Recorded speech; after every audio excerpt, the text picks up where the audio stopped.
El Papa Benedicto XVI presenta su segunda carta encíclica, centrada en la esperanza. Hoy le daremos los detalles y el contenido de su segundo documento pontificio, me refiero a la carta encíclica de Benedicto XVI. El Papa visitó el Hospital de la Soberana y Militar Orden de Malta, en Via Condotti, en Roma, en la ciudad eterna, y visitó también allí a los enfermos y a los caballeros de esta orden hospitalaria, con más de 900 años de existencia ya. También hoy conocerá usted los detalles. Y en el estudio platicaré nada menos que con el postulador de la causa de canonización de San Juan Diego. ¿Recuerda usted cómo hubo algunas vicisitudes y algunos problemas en ese proceso de canonización? Bueno, platicaré pues con el padre Eduardo Chávez para conocer más de este gran personaje tan vinculado al acontecimiento guadalupano, el vidente de la Virgen de Guadalupe, San Juan Diego. Y también hablaremos algunas palabras sobre el Adviento, por supuesto, este tiempo que estamos viviendo, tiempo de preparación previo a la celebración de la Natividad del Señor. Todo esto y más hoy en el Pulso de la Fe. Acompáñenme. En efecto, de eso hablaremos hoy en el Pulso de la Fe. Es un gusto saludarle con especial afecto y aprecio en este domingo 16 de diciembre.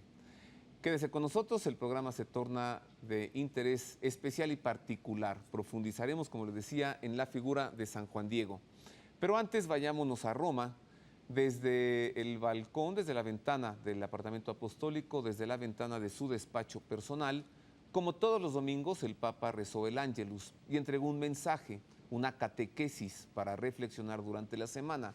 Como estamos viviendo el Adviento y como el Ángelus, el Papa lo reza los domingos, con los peregrinos que acuden para encontrarse con él en la plaza de San Pedro, él centró su reflexión en el Adviento precisamente. Esto es lo que dijo el Papa en italiano, subtitulado para usted en español. Mire. Papa Benedetto XVI in questa seconda domenica di Avvento, dopo aver celebrato la solennità dell'Immacolata Concezione ieri, oggi di nuovo il tempo di Avvento e ecco il Papa che si è affacciato proprio in questo momento. Pertanto ascoltiamo il suo saluto, il suo messaggio e poi preghiamo l'Angelus insieme. Ieri, solennità dell'Immacolata Concezione, la liturgia ci ha invitato a volgere lo sguardo verso Maria, Madre di Gesù e Madre nostra, stella di speranza per ogni uomo. Oggi, seconda domenica di Avvento, ci presenta l'austera figura del precursore che l'Evangelista Matteo introduce così. In quei giorni comparve Giovanni il Battista a predicare nel deserto della Giudea dicendo: convertitevi, perché il regno dei cieli è vicino. La sua missione è stata quella di preparare e spianare la via davanti al Messia, chiamando il popolo di Israele a pentirsi dei propri peccati e a correggere ogni iniquità. Con parole esigenti Giovanni Battista annunciava il giudizio imminente. Disse: ogni albero che non produce frutti buoni viene tagliato e gettato nel fuoco. Metteva in guardia soprattutto dall'ipocrisia di chi si sentiva al sicuro per il solo fatto di appartenere al popolo eletto. Davanti a Dio, diceva, nessuno ha titoli da vantare, ma deve portare frutti degni di conversione. Mentre prosegue il cammino dell'Avvento, mentre ci prepariamo a celebrare il Natale di Cristo, risuona nelle nostre comunità questo richiamo di Giovanni Battista alla conversione. È un invito pressante ad aprire il cuore y ad accogliere il Figlio di Dio. Esa fue la catequesis del Papa Ratzinger, apenas el domingo de esta semana, reflexionando sobre el Adviento. Pasemos a conocer algo más de la segunda encíclica de este pontificado. La primera, centrada en el amor, Benedicto XVI la llamó Dios es amor. tomado de la expresión del Evangelio de San Juan, Deus caritas est, o Dios es amor. Bien, estaba siendo ya muy esperada, particularmente durante el mes de noviembre, la presentación de su segunda carta encíclica. Fue presentada, nosotros le informamos oportunamente de ello en este programa, y ahora le entregamos esta nota que habla sobre el momento de la presentación de esta segunda carta encíclica, centrada en el tema de la esperanza. No se necesita tener, digamos, revelaciones privadas para apreciar que lo más probable es que de continuar esta tendencia, el Papa Benedicto XVI estaría presentando su tercera carta encíclica, muy probablemente en el Adviento del año 2008 y muy probablemente sobre la fe. Pero conozca más, pues, de este documento centrado en la esperanza. ¿En qué cosa consiste esta esperanza tan grande y tan fiable hasta el punto de hacernos decir que tenemos en ella la salvación? En sustancia, consiste en el conocimiento de Dios, en el descubrimiento de su corazón de Padre bueno y misericordioso. Jesús, con su muerte en la cruz y su resurrección, nos ha revelado su rostro, el rostro de un Dios tan grande en el amor que nos comunica una esperanza inquebrantable. Así sintetizó Benedicto XVI durante la oración del Angelus el mensaje de su segunda carta encíclica Spe Salvi, por la expresión de San Pablo: en la esperanza hemos sido salvados. El Papa recordó que la palabra esperanza está estrechamente ligada a la palabra fe y que desgraciadamente el desarrollo de la ciencia moderna ha confinado cada vez más la fe y la esperanza a la esfera privada, mientras que todo el mundo necesita al Dios verdadero para no quedar privado de la esperanza. La ciencia contribuye mucho al bien de la humanidad, pero no puede redimirla. El hombre es redimido por el amor, que hace buena y bella la vida personal y social. Por eso, la esperanza grande, la plena y definitiva, es la garantizada por Dios, que en Jesús nos ha visitado y nos ha dado la vida, y a Él volverá al fin de los tiempos. Esperamos en Cristo y le esperamos a Él. Nos guía en una primera lectura de la encíclica el cardenal Georges Courtier, proteólogo emérito de la Casa Pontificia, que presentó la semana pasada la nueva carta de Benedicto XVI a los medios de comunicación. Eminencia, podemos decir que hay un hilo conductor, un camino que continúa entre la primera encíclica sobre Dios, que es amor, y esta encíclica sobre la esperanza que salva en Benedicto XVI. Hay ciertamente un hilo conductor, porque el Papa habla de las virtudes teologales, de las virtudes que construyen la identidad del cristiano, con las que participamos en la vida misma de Dios. Entonces, ¿por qué la esperanza? Porque la esperanza es como la vida concreta del amor de Dios, o sea, en la esperanza se da la puesta en práctica de la confianza en Dios, y también está el hecho de poner nuestro bien en Dios mismo, de contar con la fuerza de Dios para nuestro actuar cristiano. Es fundamental. Cuando la primera epístola de San Pedro habla del testimonio cristiano, añade: tenéis que estar preparados para dar razón de la esperanza que hay en vosotros. No dice de la fe. Quiere decir que un cristiano ha de ser reconocido como hombre o como mujer de esperanza. En la encíclica, el Papa subraya que la actual crisis de fe, en lo concreto, es sobre todo una crisis de la esperanza cristiana. Nuestro tiempo es un tiempo de grandes desilusiones. Tras la caída del comunismo, de la idea misma de progreso continuo, como dijo Adorno, citado en la encíclica, la bomba atómica puso un trauma en esta ideología del progreso que va siempre en el sentido del bien del hombre. Entonces también nosotros, los cristianos, corremos el riesgo de estar un poco heridos por esta crisis, y por eso el Papa nos invita a vivir plenamente la auténtica esperanza, que es la esperanza en Dios, que quiere decir que nuestra vida, nuestra existencia, también la vida del mundo, la historia, tienen un sentido positivo, porque mucha gente no cree ya en el sentido de las cosas, y si no hay sentido, no hay esperanza.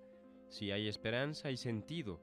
La esperanza cristiana, a diferencia de las esperanzas simplemente humanas que son válidas, es una esperanza segura porque no se apoya sobre algo que puede cambiar, sino que se apoya en Dios mismo, en las promesas de Dios y en las pruebas que Dios nos ha dado al venir a nosotros en la encarnación de Cristo. El Papa escribe que el cristianismo moderno se había concentrado en gran parte solo sobre el individuo y sobre su salvación y redujo así el horizonte de la esperanza. En su opinión, ¿es acaso un error que todavía se comete hoy? Existe una gran tentación. Sí, porque frente a la multitud de los problemas, hubo la tentación para algunos cristianos de encerrarse en sí mismos. Es cierto que la salvación personal es fundamental porque somos personas y la salvación nos concierne a cada uno de nosotros. No es un hecho colectivo, pero la dinámica misma del cristianismo, el Papa lo dice en la encíclica, es la dinámica de la caridad, o sea, de la fraternidad, de la ayuda recíproca, de la solidaridad.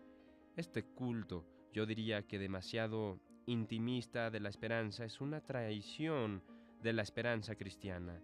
Lo que esperamos es la ciudad de Dios, la Jerusalén celeste, la gran fraternidad de todos los hijos de Dios.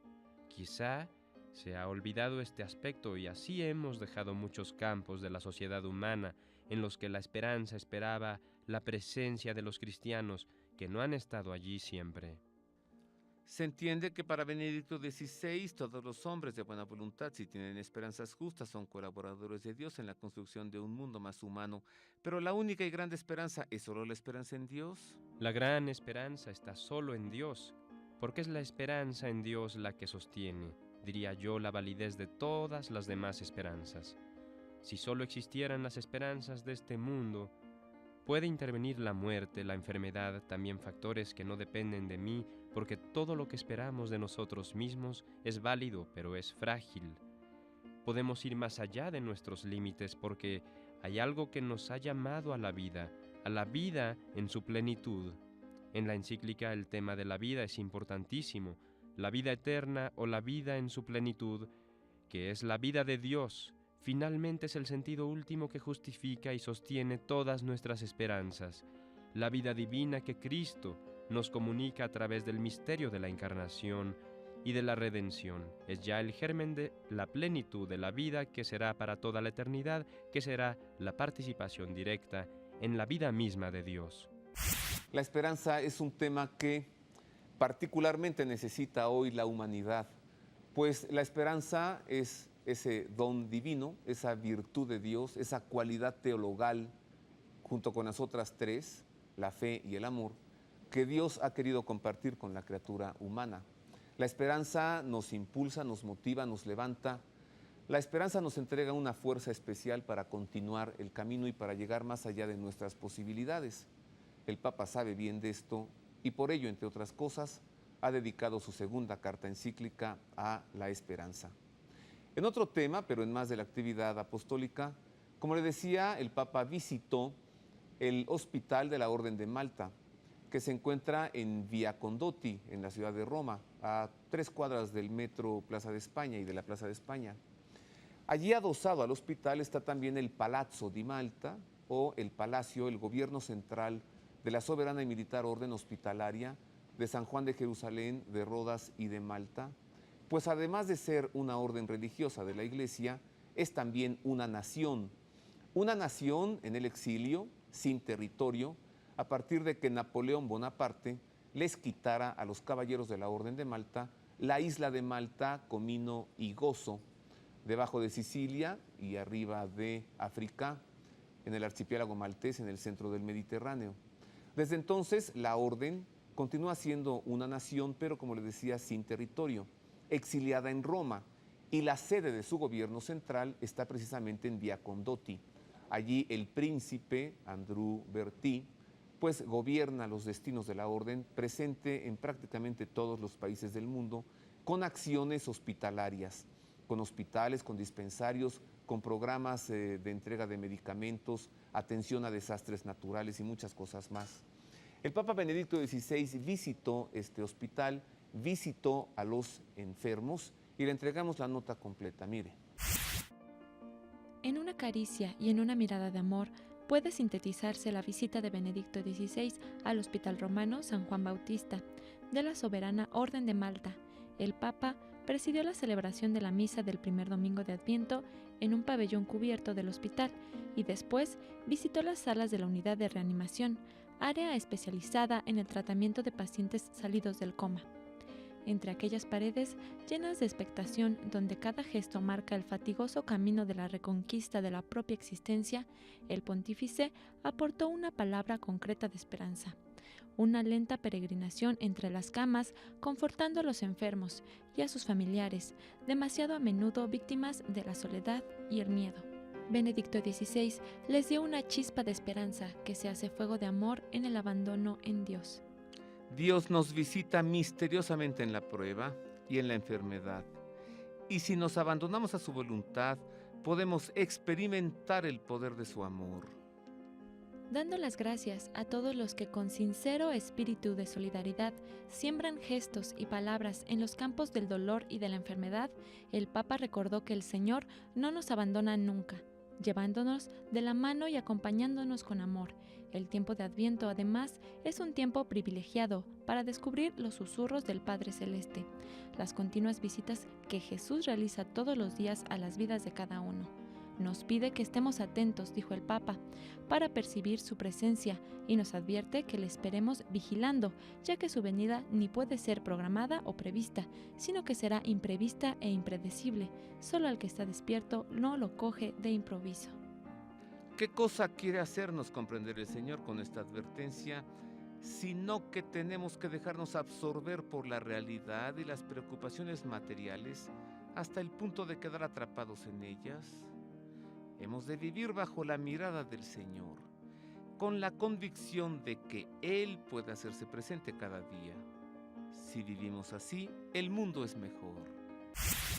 Ahí está el Papa Ratzinger con los enfermitos en la ciudad de Roma, en el Hospital de la Orden de Malta. Entremos al tema de San Juan Diego. Recibo con afecto al padre Eduardo Chávez, quien fue pues el postulador de la causa de San Juan Diego. Padre Eduardo, bienvenido. Gracias, estoy muy contento de estar aquí. Muchas gracias por la invitación. Gracias. También rector de la Universidad Católica Lumen Gentium, ¿sí? Así es. Y del Instituto Superior de Estudios Guadalupanos. Háblanos de San Juan Diego, padre, después del instituto, pero a ver, ¿por qué no empezamos por eso? Recordar aquellas vicisitudes, ¿no?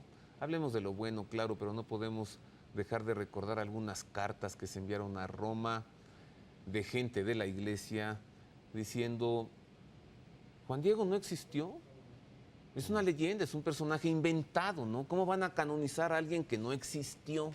Tú sufriste con esto.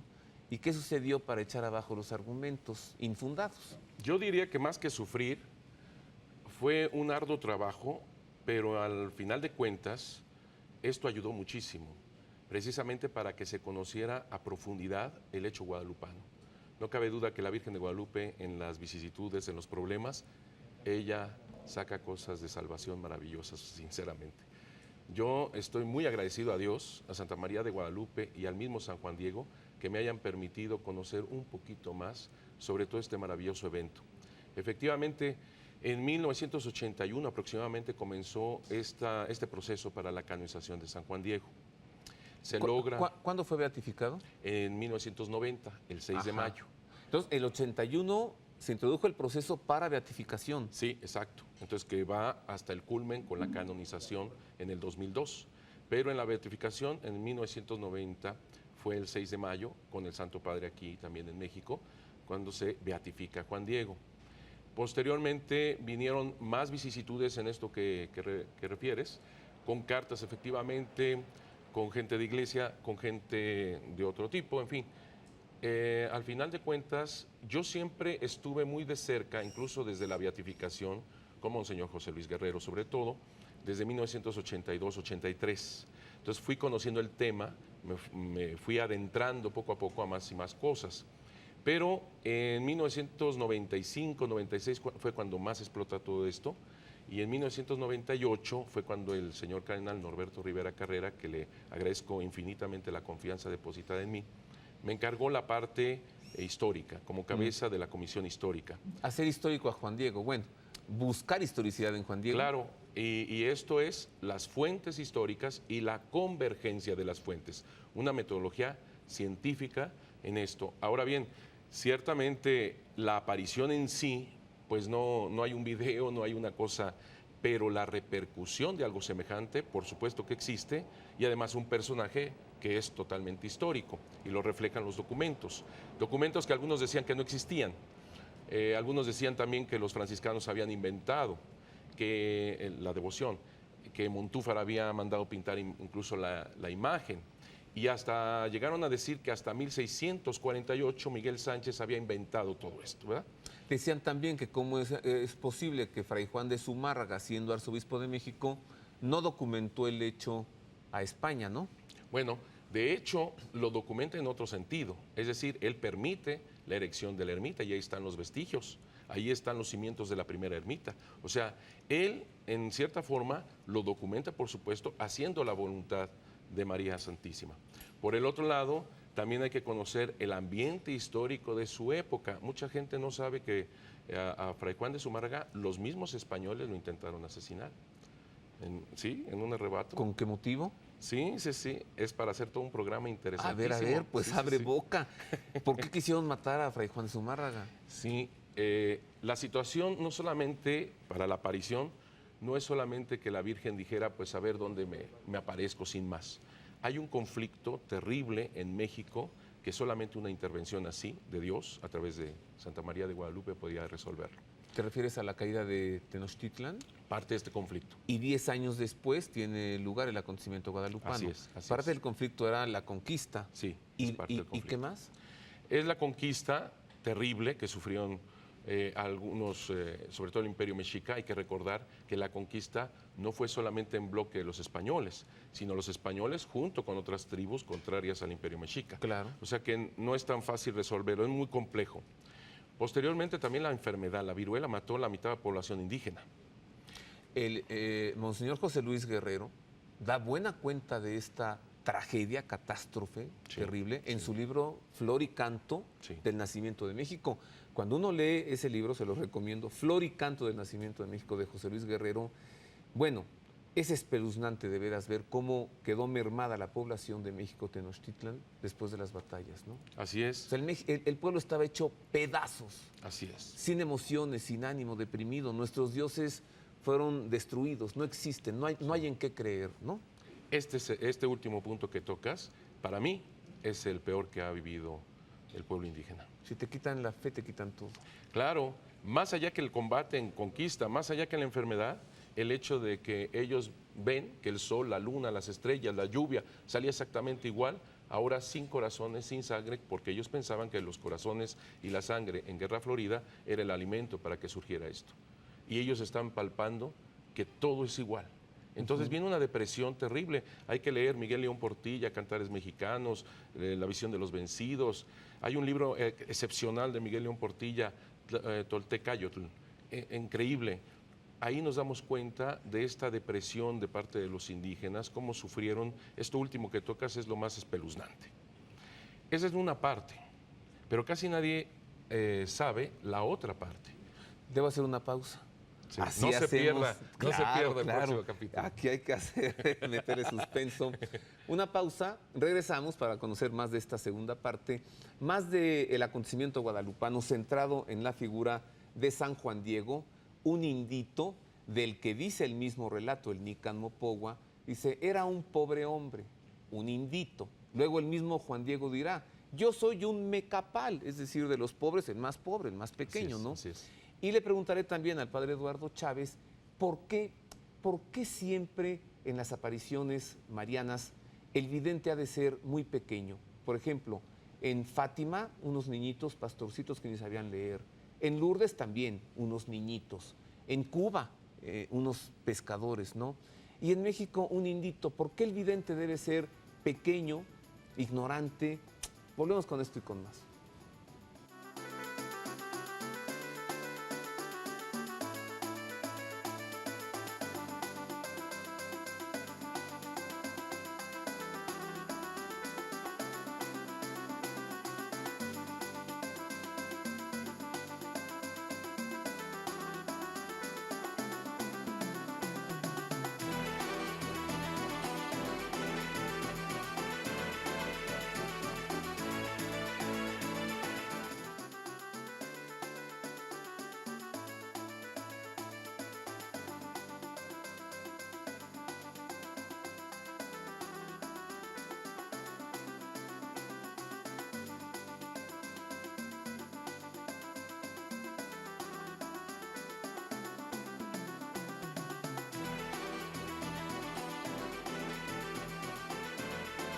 qué particular imagen le hemos traído para usted. Déjeme platicarle un poco y detallarle. Pues es una obra bellísima, una manufactura mexicana, de artesanos mexicanos, con este arte que está tan de moda en el norte del país, por ejemplo en Tijuana, en Chihuahua, y que se llevan los migrantes mexicanos a los Estados Unidos, un arte así muy vistoso, muy colorido, con lentejuelas. A ver si la cámara nos da detalles, va usted a ver, muy adornado, muy colorido, que habla mucho de nuestra mexicanidad. Mire, ahí están esas flores a los lados, florecitas hechas con tela y lentejuelas y brillantina. Esto es México, esto es nuestro México.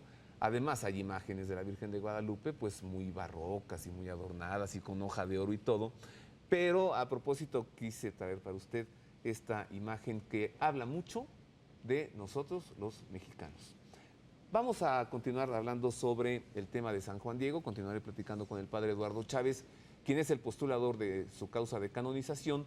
Pero antes le presentamos esta nota que hicimos en la producción de este programa, que nos presenta algo de la figura de Juan Diego. ¿Quién fue este hombre ubicado en la historia? Mire.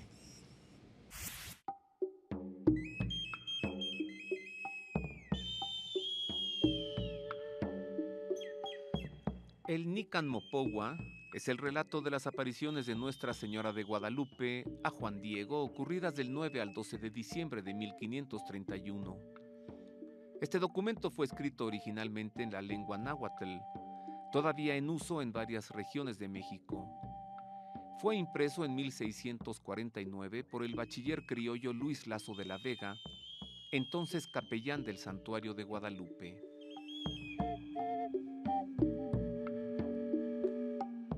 Las dos palabras iniciales, Nican Mopogua, se han usado por antonomasia para identificar este relato, aunque muchos documentos indígenas comienzan igual.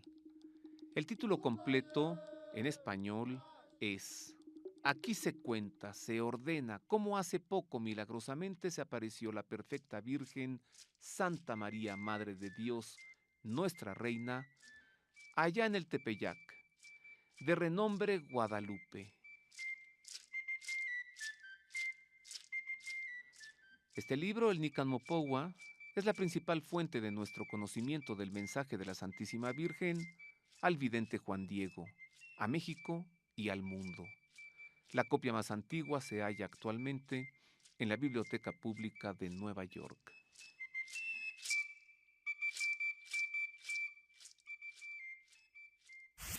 Bueno, algo de San Juan Diego. Continuamos platicando con el padre Eduardo Chávez, postulador de su causa de canonización. Padre Eduardo, nos quedamos en suspenso entonces, ¿no? Sí. Nos decías, México estaba hecho pedazos, nuestras abuelas, nuestros abuelos habían perdido prácticamente todo. La depresión. Total. Y decías, eso fue la primera parte, sí, pero vino la segunda. Sí. De hecho, cuando se instituye la primera audiencia, ya esta parte española, fue terrible con Nuño de Guzmán, el presidente de la primera audiencia, asimismo con Delgadillo, Salazar, sus secuaces, ¿verdad?, de la primera audiencia. Fue terrible, terrible. Hay muchos ¿Qué es la primera ejemplos. audiencia? La primera audiencia es que después del gobierno de Hernán Cortés, implanta la corona española esta primera audiencia y escoge como presidente de esta audiencia para el gobierno a Nuño de Guzmán, que Nuño de Guzmán ya tenía su fama muy mala en el Pánuco de haber esclavizado a tantos indígenas y enviados a las Antillas. Él viene aquí y entonces hace unos atropellos, roba, viola, manda esclavos, o sea, una cosa espantosa. Tan es así, y quiere borrar obviamente la memoria de Hernán Cortés. Entonces va en contra de los indígenas que le ayudaron a Hernán Cortés en la conquista, como los huejotzingas, por ejemplo, que buscaron ayuda, protección a Fray Juan de Zumárraga, era el protector de indios. Entonces esto hace un pleito terrible. Por eso querían matarlo. Sí, porque hace un pleito terrible entre los mismos españoles. Llega al punto en que, por ejemplo, casi nadie sabe que el Fray Antonio Ortiz, franciscano, en un púlpito defiende a los indígenas y a los españoles buenos, porque también aquí hay que ver, no son bloques, son sí, estas cuidado, situaciones. si caemos en extremismos, decimos los españoles son malos, los indios son buenos y de ahí no pasamos. Exactamente. Y han transcurrido ya casi 500 años de esto y todavía no podemos curar esa herida, ¿no? Exactamente, así que hay como todo, ¿no? Entonces llega el punto en que en el púlpito defiende pues a los buenos y a los indígenas y es tumbado en una misa, con el obispo y todo. Entonces una cosa, Garcés, estaba el obispo Garcés.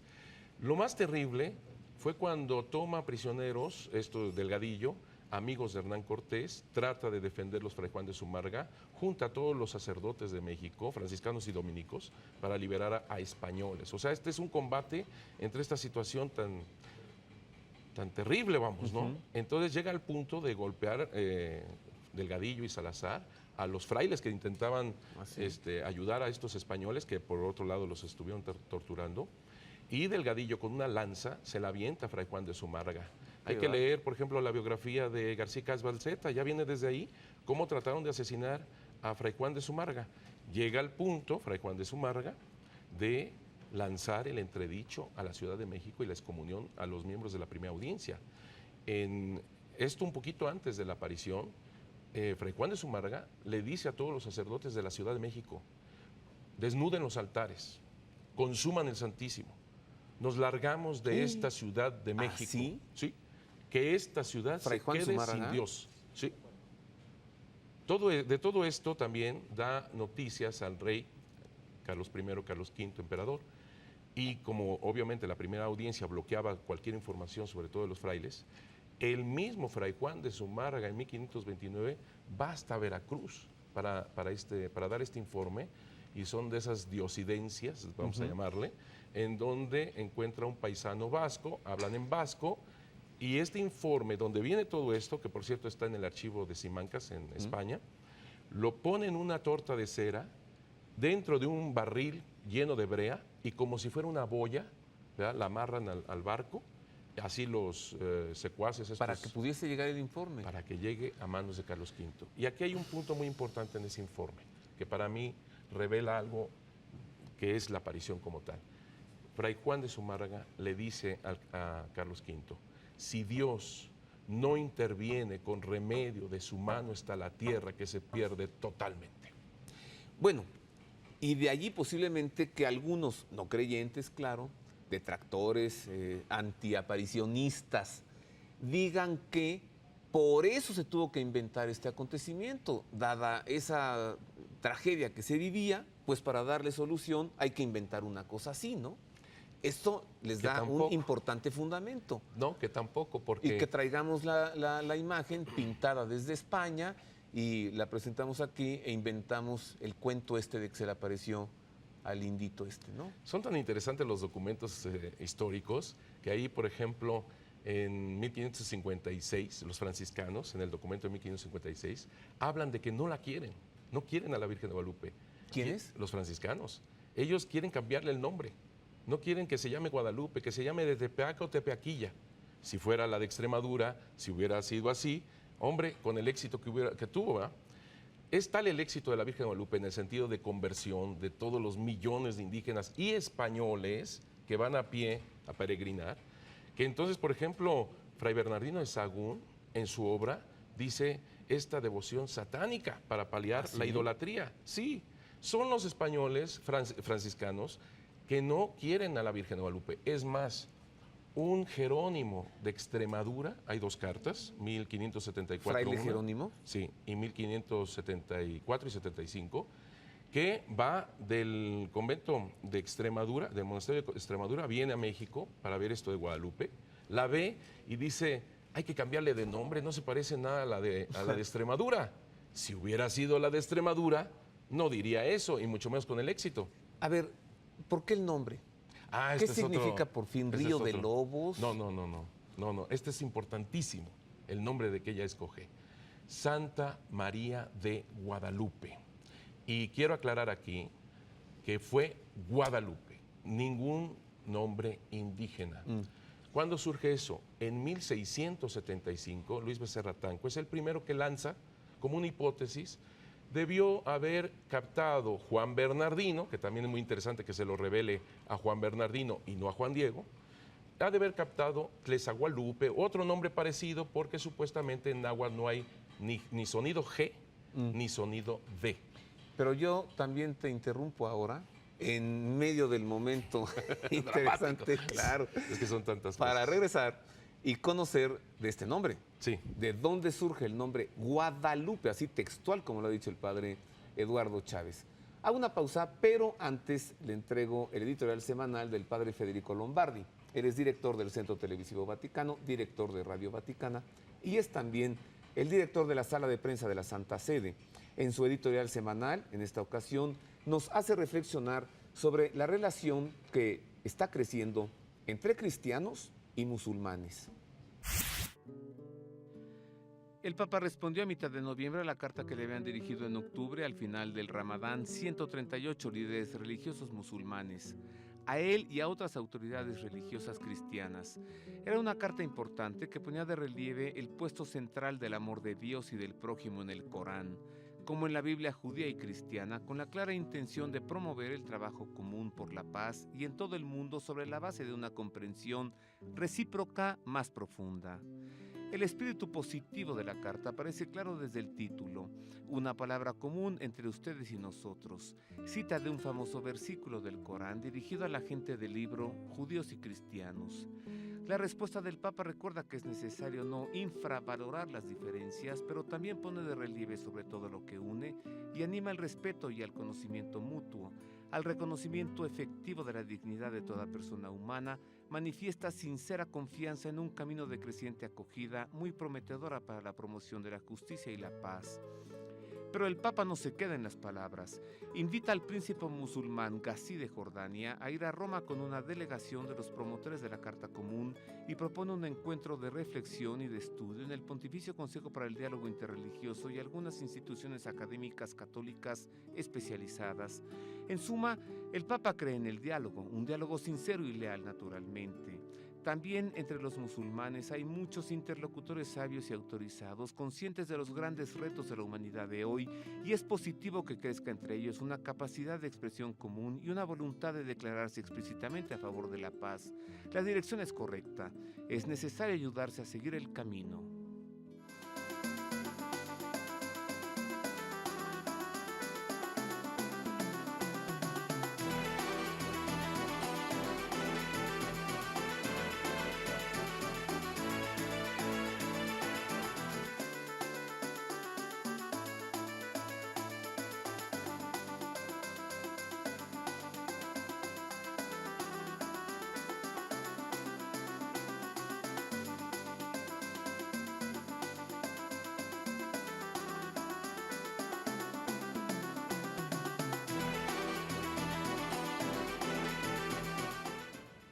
Continuamos en más del Pulso de la Fe. Vamos hacia la parte final y necesitamos un milagro guadalupano, padre Eduardo Chávez, porque nos tienes que decir el nombre Guadalupe, más de San Juan Diego, ¿no? ¿Por qué el vidente es tan pequeño? ¿Por qué en el caso del acontecimiento guadalupano el vidente es un indito, tan pequeñito, ¿no? Y nos tienes que hablar también del Adviento. Entonces, a ver, Guadalupe, ¿qué significa? Nos decías, no tiene ningún origen indígena, náhuatl, nada. ¿Quién se lo puso? No fueron los españoles tampoco. ¿Por qué dicen Coatlacupe, no? Sí, no. Es que esto que dice Luis Becerra Tanco, que lo lanza así, hay que recordar que Juan Diego y Juan Bernardino fueron bautizados entre 1524 y 25, con nombres cristianos que tienen el sonido G y sonido D. Juan Diego, Juan Bernardino. Entonces Juan Bernardino entendió perfecto el nombre Guadalupe. Ahora bien, no hay ningún documento histórico anterior a Luis Becerra Tanco que le pongan a la Virgen Guadalupe un nombre indígena. Como estos que dicen Coatlacupe o algo así, ¿no? No existe. Otro argumento sobre esto. Hay documentos, sí, que lo he mencionado, donde quieren quitarle el nombre de Guadalupe. Si hubiera tenido un nombre indígena, no habría ese problema. Y otra cosa que es importantísima es la inculturación. Obviamente la Virgen de Guadalupe sabe perfectamente que conocen los españoles el nombre de Guadalupe. Entonces ella hace María de Guadalupe, una mujer judía de Nazaret, María, con un nombre de origen árabe, Guadalupe. En estos nombres que son su identidad es la integración de la unidad. Eso que siempre está en guerra, en ella está en la paz total. Es un mestizaje, por decirlo así, ¿no? Total. Entonces, Guadalupe es una palabra de origen árabe. Sí, que quiere decir el cauce del río. No es el agua, es el Ajá. cauce. Y entonces encontramos ya allí un mestizaje de 2000 años atrás, bueno, en el momento del acontecimiento guadalupano, un mestizaje de 1500 años atrás, y que se da otra vez como en Judea, que tendrá lugar en México, ¿sí? Es hermosísimo, porque además su piel morena es el mestizaje obviamente entre españoles e indígenas, pero en españoles e indígenas es el mestizaje de todo el mundo. Hay que recordar que nosotros indígenas venimos también de Asia, Estrecho de Bering, etcétera. Hay que recordar que los españoles pues tienen un mestizaje brutal de árabes, como decíamos, romanos, fenicios, vándalos, etcétera, etcétera. Entonces, es un mestizaje y al mismo tiempo su nombre, que es su identidad, es un mestizaje entre judíos y árabes, y todavía más, son los dos pueblos que en la Reconquista los españoles expulsaron de la península ibérica. Ella está tomando los nombres y el vehículo, digamos así como Juan Diego, el más pobre, el más humilde, el más sencillo. Esa es mi identidad. Además, el mestizaje de judíos y árabes da como resultado la piel morena. Así es. Claro. Así La es. gente de Palestina, para decir Así una es. palabra, los palestinos son morenos. Así es. Padre, ¿por qué el vidente ha de ser siempre pequeño, ignorante, sin sabiduría, sin conocimiento, sin estudios de teología? ¿Por qué, particularmente en el caso de San Juan Diego, la Virgen no se le vino a aparecer directo al obispo Fray Juan de Zumarraga, como que era más fácil, Eso ¿no? es interesantísimo. Pues sí, entonces escoge Es a interesantísimo. un mecapal, dice, yo soy cola, yo soy ya, la niña mía, muchachita, virgencita, ¿por qué me escoges a mí? No me van a hacer caso.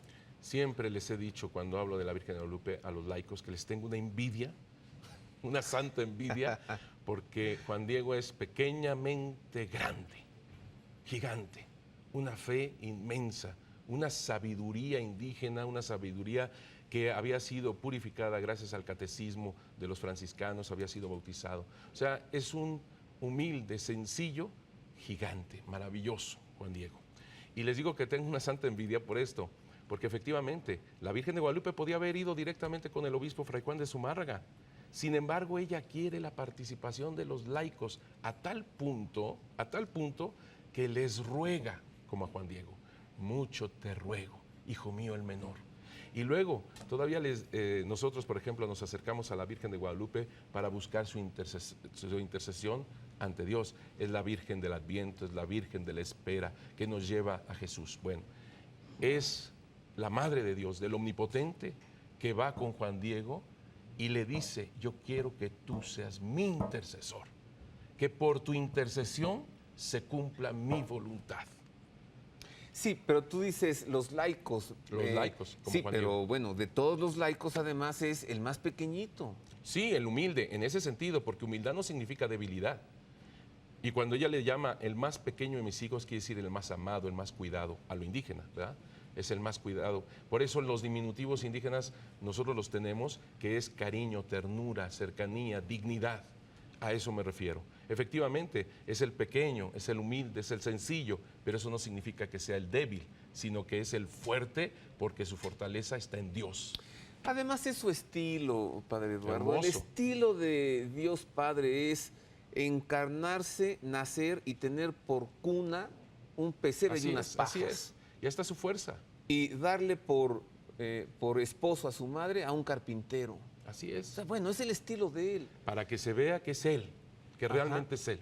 ¿Es cristocéntrico el acontecimiento? Por supuesto. Fíjate que la Virgen de Guadalupe pide un templo para ofrecer ahí todo mi amor, dice la Virgen de Guadalupe. Es decir, lo más importante no es ella. Claro que ella es importante, pero no es lo más importante. Por eso el nombre es hermoso lo que ella escoge. El cauce del río no es el agua, es quien nos lleva, como en las bodas de Caná. Hagan todo lo que Él les diga.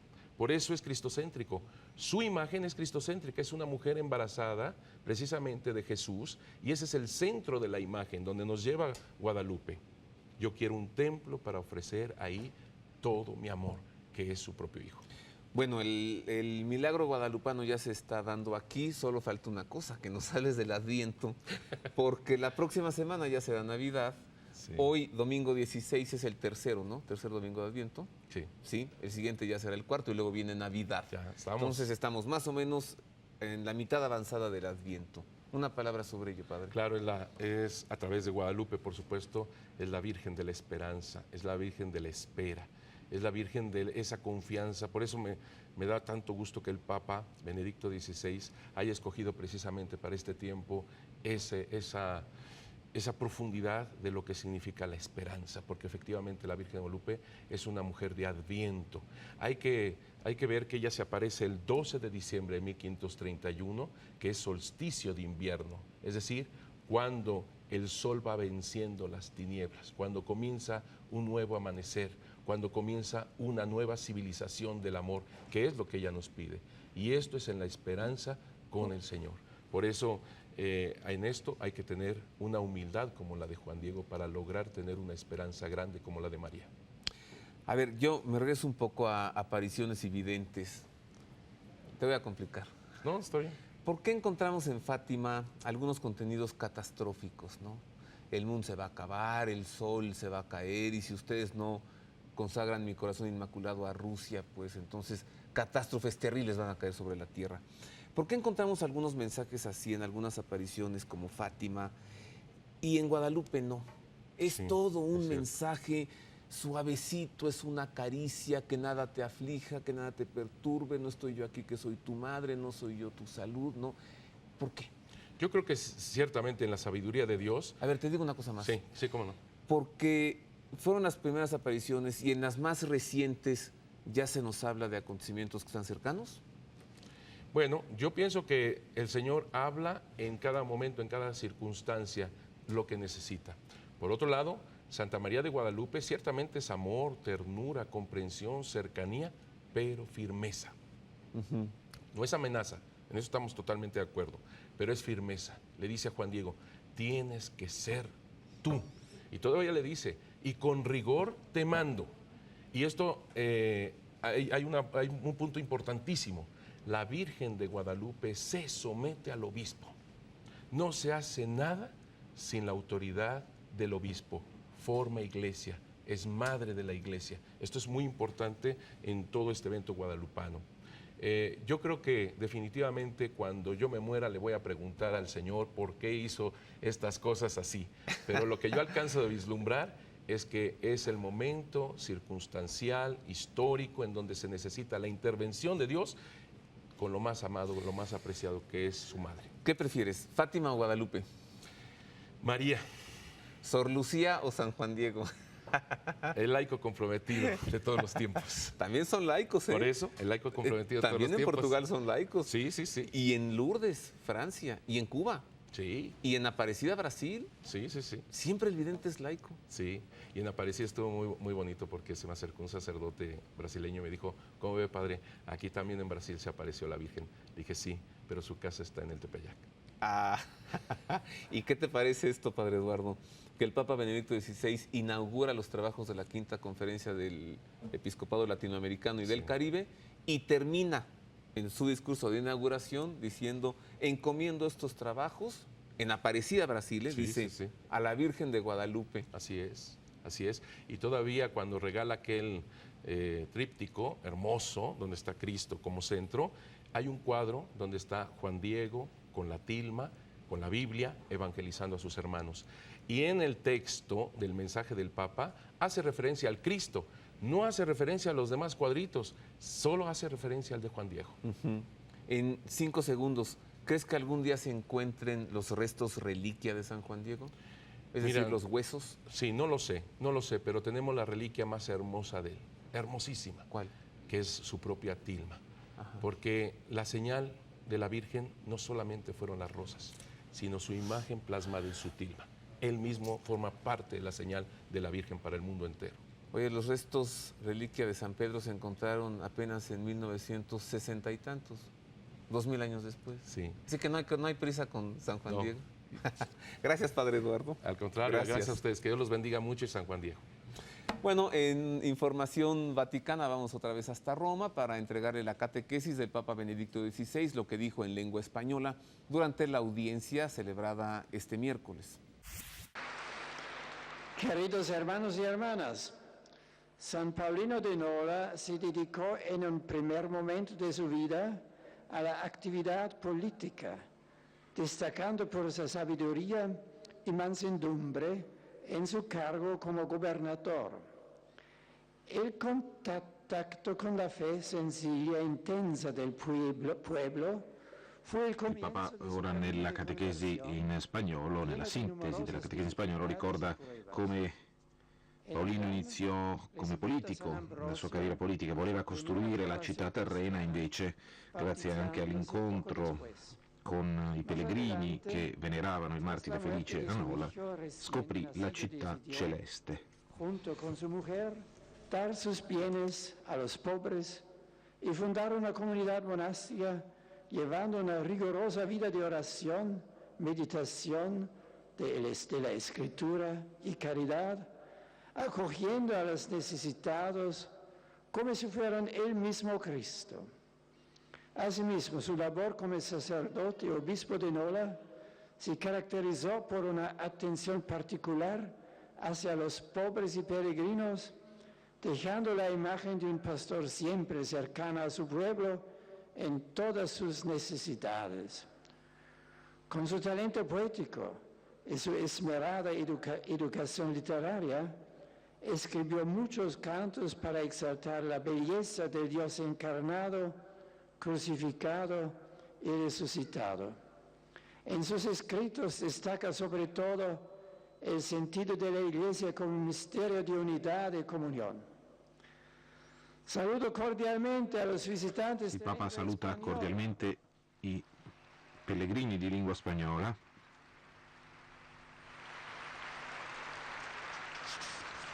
In particolare le serve di Maria Ministre degli Infermi e i diversi gruppi venuti dalla Spagna, dal Messico, dal Venezuela e da altri paesi latinoamericani. Vi invito a intensificare la vostra preparazione alla festa della Natività, seguendo l'esempio di preghiera e di carità di San Paolino di Nola. Molte grazie. Al término de la audiencia general, como suele hacerlo todos los miércoles de cada semana, el Papa impartió la bendición apostólica y, como él mismo ha dicho en reiteradas ocasiones, es válida a través de la radio y también a través de la televisión. Aquí está. Saludo cordialmente a los peregrinos de lengua española.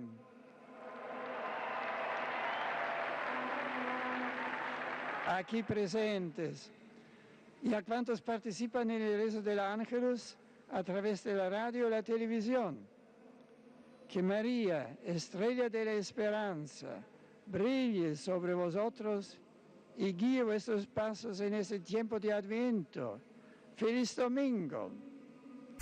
Con esto llegamos por ahora al final de El Pulso de la Fe. Agradecemos profundamente que haya estado con nosotros.